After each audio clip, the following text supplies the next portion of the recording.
ഒരാൾക്ക് മാർക്സിസ്റ്റ് ആകുക എന്ന് പറയുന്നത് കേവലം കോൺഗ്രസ് ആകുക എന്ന് പറയുന്ന പോലെ ഒരാൾ കോൺഗ്രസ് ആകുന്നു, മറ്റൊരാൾ മാർക്സിസ്റ്റ് ആകുന്നതല്ല. നല്ലപോലെ വായിക്കുകയും പഠിക്കുകയും അതിനടിസ്ഥാനപ്പെടുത്തി പ്രവർത്തിക്കുകയും വീണ്ടും പഠിക്കുകയും ഒക്കെ ചെയ്യുമ്പോഴാണ് യഥാർത്ഥത്തിൽ മാർക്സിസ്റ്റായി മെല്ലെ മെല്ലെ ഒരാൾ വളർന്നു വരിക.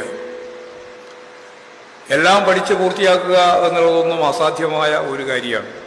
സാധ്യമാവുന്നത് പഠിച്ചുകൊണ്ടേയിരിക്കുക എന്നുള്ളതാണ്. തുടർച്ചയായ ഒരു പഠനം.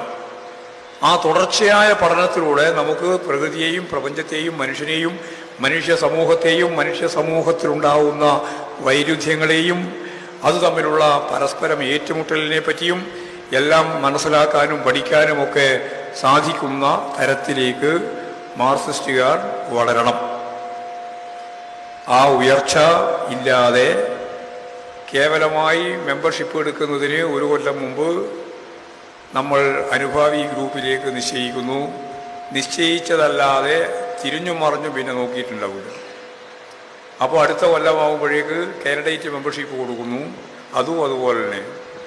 അത് കഴിഞ്ഞ് ഒരു കൊല്ലം കൂടി കഴിയുമ്പോഴേക്ക് പൂർണ്ണ മെമ്പർഷിപ്പ് ആവുന്നു. റിക്കാർഡിൽ കമ്മ്യൂണിസ്റ്റ് പാർട്ടി മെമ്പർഷിപ്പുള്ള ഒരാളാവുന്നു.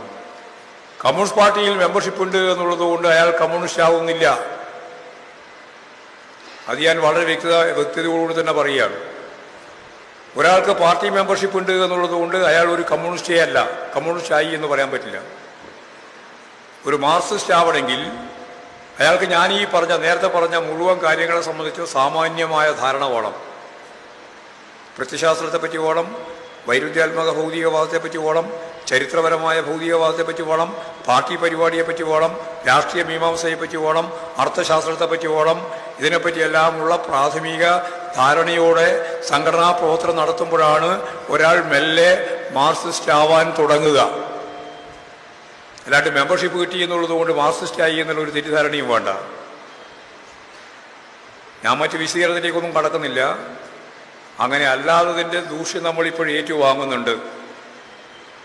കാണുന്നവർക്കെല്ലാം മെമ്പർഷിപ്പ് കൊടുക്കുക, ചിലപ്പോൾ ബ്രാഞ്ച് സെക്രട്ടറി ആക്കുക, ചിലപ്പോൾ ലോക്കൽ കമ്മിറ്റി മെമ്പർ ആകുക, എന്നിട്ട് സാമൂഹിക ജീവിതത്തിൻ്റെ, അർത്ഥശാസ്ത്രത്തിൻ്റെ, പ്രത്യശാസ്ത്രത്തിൻ്റെ, വൈരുദ്ധ്യാത്മക ഭൗതികവാദത്തിൻ്റെ ഒരംശം പോലും സ്വയം ജീവിതത്തിൽ പകർത്താതിരിക്കുക, എന്നിട്ട് ശുദ്ധ അസംബന്ധത്തിലേക്ക്, അന്ധവിശ്വാസത്തിലേക്ക്, തെറ്റായ നിലപാടിലേക്ക് വഴുതി മാറുക. അതെല്ലാം പിന്നീട് കമ്മ്യൂണിസ്റ്റാണ്, കമ്മ്യൂണിസ്റ്റ് പാർട്ടി മെമ്പറാണ് എന്ന പേരുദോഷം നമ്മൾ കേൾക്കാനിടയാവുക. ഇതെല്ലാം നമ്മുടെ സമൂഹത്തിൻ്റെ ഭാഗമായി നമ്മളിപ്പോൾ കണ്ടുകൊണ്ടിരിക്കുകയാണ്, കേട്ടുകൊണ്ടിരിക്കുക.